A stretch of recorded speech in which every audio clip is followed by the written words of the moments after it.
Situaciones muy complejas con respecto a la migración en los Estados Unidos en este último tiempo. Básicamente es la historia de una argentina, ella es Felicitas Lauría, que claro, venía teniendo una situación irregular previo, Edu, a casarse con un ciudadano americano. Bueno, concretamente, ¿qué le pasó? La pueden deportar, muy probablemente la deporten. ¿Por qué? Porque estuvo mucho tiempo en forma irregular, más allá de que estaba haciendo su ajuste de estatus, y esto técnicamente podría estar, digamos, en los Estados Unidos, mientras eso se confirma. Ella tenía lo que era la audiencia, viste, de casamiento, ahora, sí. Antes no se hacía, pero hay una entrevista donde te preguntan muchas cuestiones, a ver si de verdad es un casamiento por conveniencia y hay un pago de por medio, se investiga todo y mucho ahora, o en realidad es amor y obviamente se van a casar por el deseo que tienen de haberse enamorado y ser una pareja real. Bueno, te preguntan un montón de cuestiones. Cuando va, Felicitas, que es oriunda de Córdoba, va justamente a este encuentro, directamente por personal de ICE, que es la Policía de Migraciones, la detienen. La tuvieron aproximadamente 10 días, estuvo, digamos, con una tobillera, pero, digamos, encadenada, la pasó muy mal, pagó $1.500 de lo que fue una fianza y ahora está, sí libre, pero con una tobillera electrónica y la posibilidad de ser deportada en las próximas semanas. Por los antecedentes y por las últimas informaciones, es muy probable que pueda llegar a ser deportada, más allá de que venía haciendo todo técnicamente y legalmente bien. Incluso su familia lo señala de esa manera, pero hoy están mucho más duras y lo que pasó fue que estuvo mucho tiempo en una condición irregular y eso se investiga mucho también, así que peligro de deportación para una argentina. Claro, entonces, esa visa vencida desde marzo hace que todo se haya complicado, sí. Digo, más allá de las intenciones o de querer demostrar que se trataba de un amor genuino. Exacto, porque aparte un solo día, ya que quedás sin estatus en los Estados Unidos y no tenés, digo, si ese trámite no se empezó el mismo día donde se venció o al otro día, sí, como máximo, ya justamente se considera en migración que vos no tenés un estatus legal para quedarte en los Estados Unidos. ¿Qué tendrías que haber hecho? Salir de los Estados Unidos, ajustar el estatus y volver a entrar. Bueno, esto no lo hizo Felicitas, pasó mucho tiempo hasta que se casó y hizo todos los trámites y por ese motivo, en esa franja irregular, es como consideran que estuviste en forma ilegal, en forma indocumentada, porque no hay que calificar a las personas de ilegales o legales, sí. Y en este caso sí, sin documentos, consideran que es una falta grave, ¿no? Ahora, Ronen, migración es una falta grave. Es natural que procedan de esa manera porque cuando uno escucha una joven argentina encadenada, digo, claro, suena fuerte, ¿no? Lamentablemente sí, Edu, lamentablemente en los últimos tiempos, incluso aquí en New York, vemos lo que tiene que ver con los tribunales, que están en una zona muy céntrica de Manhattan, ¿viste? Vos decís, un lugar donde tendrían que tener las condiciones adecuadas. Imagínate que están, según lo que mostró incluso el New York Times, con una investigación, con videos adentro, en casi una, no lo quiero decir de esta manera, pero es casi literal así, un frigorífico, una cámara frigorífica por el frío que hace, porque están 24 horas con aire muy bajo y con una luz casi te diría de sanatorio, y solo te dan una manta metálica para poder protegerte del frío. Durísimo. Ronen, abrazo grande. Che, abrazo amigo, nos volvemos a encontrar mañana. Cristian, buen día. Eduardo te saluda.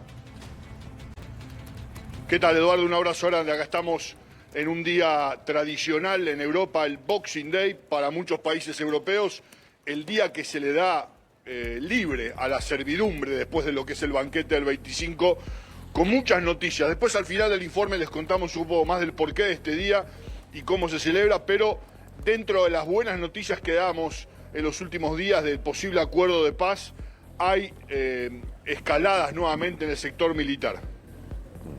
Bien, bien. Es una tradición muy arraigada, ¿no? El Boxing Day, el día en que se pone las cosas, los restos de los banquetes, regalos para la servidumbre en boxes, en cajas, y se les da libre. De ahí el origen del Boxing Day, donde la gente más pudiente sale a darle regalos y los restos de sus banquetes, cuando no se podían conservar, a la gente más vulnerable. De ahí el nombre, un nombre que se remonta a la Edad Media y que se conserva todavía, no por supuesto con el tema de darle los restos de los banquetes a los más vulnerables, sino yendo a ayudar a caridad, yendo a misa, los que practican religión, y sobre todo en el Reino Unido un día con fútbol, ¿no? Tradicional, donde se juega el fútbol. Bien, bien, una perla de viernes con este origen del Boxing Day. ¿Por qué es noticia Polonia? Porque hay otra escalada. Primero, que el presidente ucraniano Zelensky avisó que pronto va a estar reuniéndose con el presidente Trump, y si es directamente con Trump, quiere decir que es para algo serio, porque Trump pidió solamente que lo reúnan con las partes cuando se esté cerca de un acuerdo, y el presidente ucraniano, de este plan de 20 puntos de cese el fuego, donde se dice el 90% está acordado, en principio estaríamos más cerca que nunca de un acuerdo de paz. Vamos a ver las condiciones. Ese 10% entendemos que es territorio que Ucrania no quiere ceder a Rusia, territorio donde los rusos nunca pusieron un pie y que Putin quiere, pero del lado militar un avance importante. En el Reino Unido hubo una amenaza de intromisión de espacio aéreo por parte de un avión bombardero nuclear Tu-95 ruso, donde sonaban las alarmas. Dicen los rusos que era un vuelo que estaba estipulado, que iba escoltado por Su-33, aviones de caza rusos, pero que en su trayecto de 7 horas a través del mar de Noruega en aguas internacionales pasó muy cerca del espacio aéreo británico. Entendemos que despegaron cazas británicos para escoltarlo, para identificarse. El avión ruso tardó en hacerlo. Los Eurofighter Typhoon británicos lo escoltaron. Momentos de tensión otra vez, hasta que el avión finalmente entró en aguas internacionales y volvió al territorio ruso. Realmente momentos de conmoción, y los rusos que siguieron atacando Ucrania con drones y con misiles en un día donde los rusos no celebran Navidad, de acuerdo al calendario ortodoxo. Ellos recién lo celebran el 7 de enero. Cristian, ¿cómo viven en los otros países este tipo de situaciones? Porque resulta inquietante, ¿no? La cercanía de cada uno de los países de Europa, esto que estás mencionando, situaciones de guerra en otras regiones del viejo continente. Digo, ¿cómo se vive? ¿Cómo lo vive la población? Lo vive con mucha angustia y preocupación por lo que pasó en 2 guerras mundiales anteriores, donde empezaron de manera similar, por actos de hecho mucho menores a estos, con la confianza que estamos en territorio francés, una de las potencias de OTAN con armas nucleares, donde increíblemente las armas nucleares están haciendo para lo que se crearon, para disuadir, pues si no tal vez ya estaríamos en un conflicto.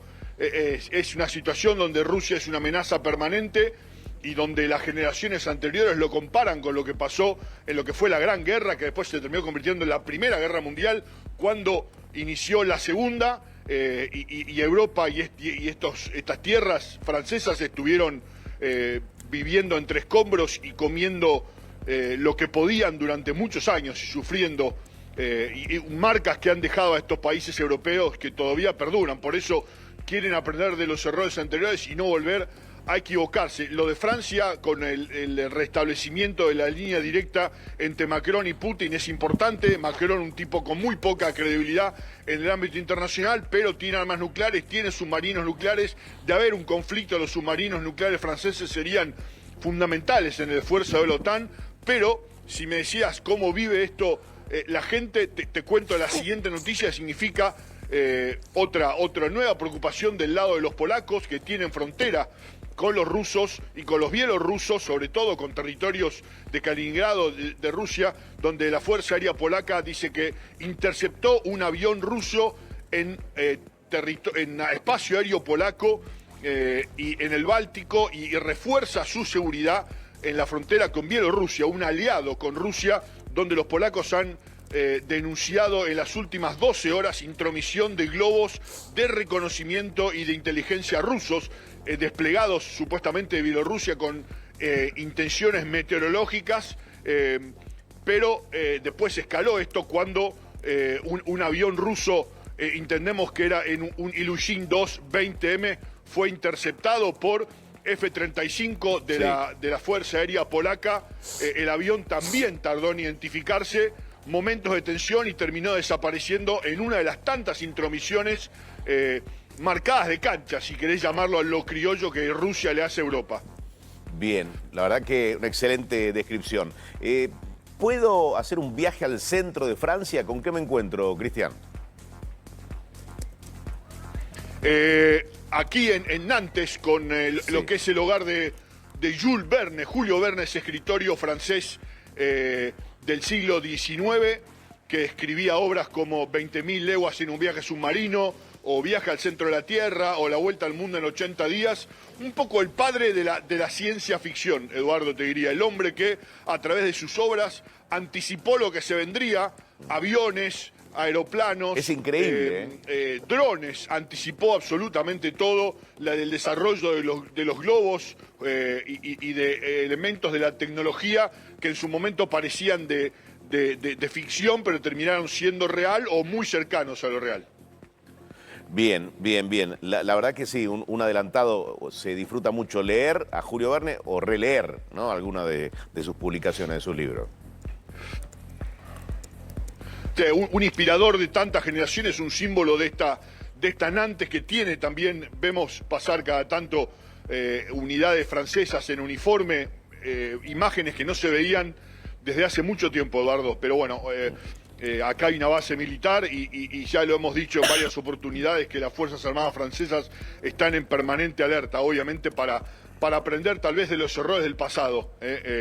En un día donde todavía el mundo cristiano y católico sigue digiriendo la oración del Papa con el Ángelus desde el Vaticano, la Plaza San Pedro recordando a San Esteban, el primer mártir, y recordando que tal vez el perdón es más fuerte que un arma. El padre San Esteban, recordado por León XIV en este día del Ángelus, en un día muy especial para Europa, donde en algunos es feriado, como en el Reino Unido, o en otros hay una actividad ya de liquidaciones para comprar, como aquí en Francia o en España.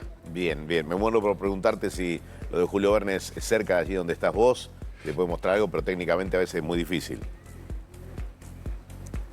No, es en otra parte. Él en realidad nació aquí, su juventud acá, después fue a París, pero bueno, un hombre como tantos, mucho más reciente a lo que era Da Vinci o Galileo Galilei, pero un hombre que dio innumerable información a lo que es la industria de la ciencia ficción. Por eso se lo describe como Le Père, el padre de la ciencia ficción, en sus obras, en su vida, en elementos inspiradores para la ciencia de hoy en día. Muy bien. Acá 34,2 de térmica. ¿Qué temperatura tenés allá?